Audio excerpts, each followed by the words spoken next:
নমস্কার, welcome to idea tales.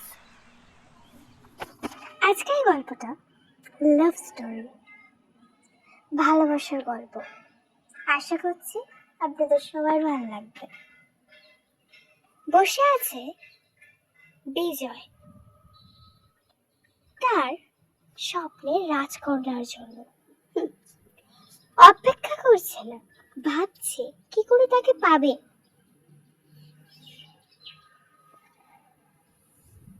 ঠিক পাশের গ্রামে থাকতো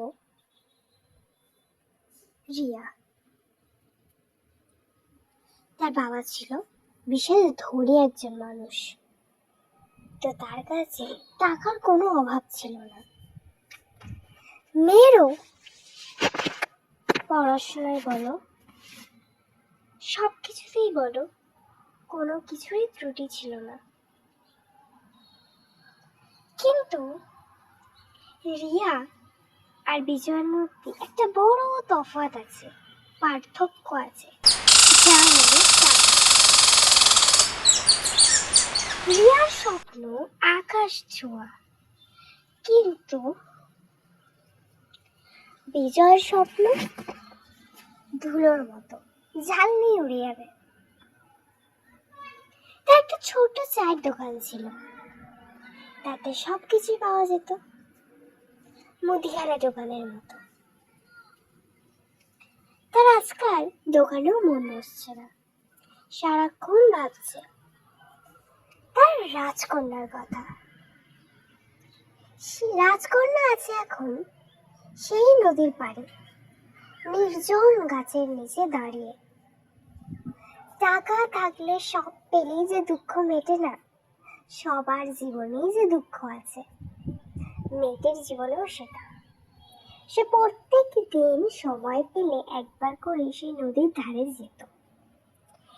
ঠিক তেমনই বিজয় যখন জানতে পারলো, সে তখন গেল, কিন্তু ভাগ্য যে কপালে নেই, তার রিয়ার সাথে দেখা হলো না। তখন রিয়া বাড়ি চলে গেছিল, তাতে বিজয় প্রচন্ড দুঃখ পেল, আর ঈশ্বরকে বলছে যে আমার সাথেই কেন এরম হয়, আমার ভালোবাসাকে তুমি মেলাবে না। অনেক ডেকেছে, অনেক প্রার্থনা করেছে। ভালোবাসা যদি কপালে লেখা থাকে, অবশ্যই মিলন ঘটবে। ঠিক এমন একটা সকালে বিজয়ের দোকানে চা খেতে আসে রিয়া।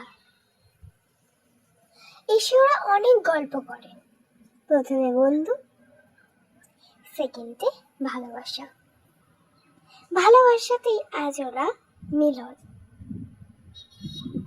ভালোবাসা পূর্ণতা পেয়েছে। বলে না, সময়ের অপেক্ষা করো, একদিন না একদিন ঠিক পাবে।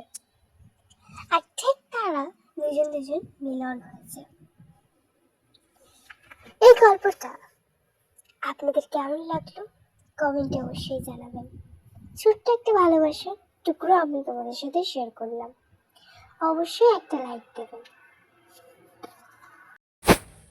লাইক, শেয়ার অ্যান্ড সাবস্ক্রাইব করতে অবশ্যই ভুলবেন না। আমি আরও নতুন ভিডিও আপনাদের সাথে শেয়ার করব।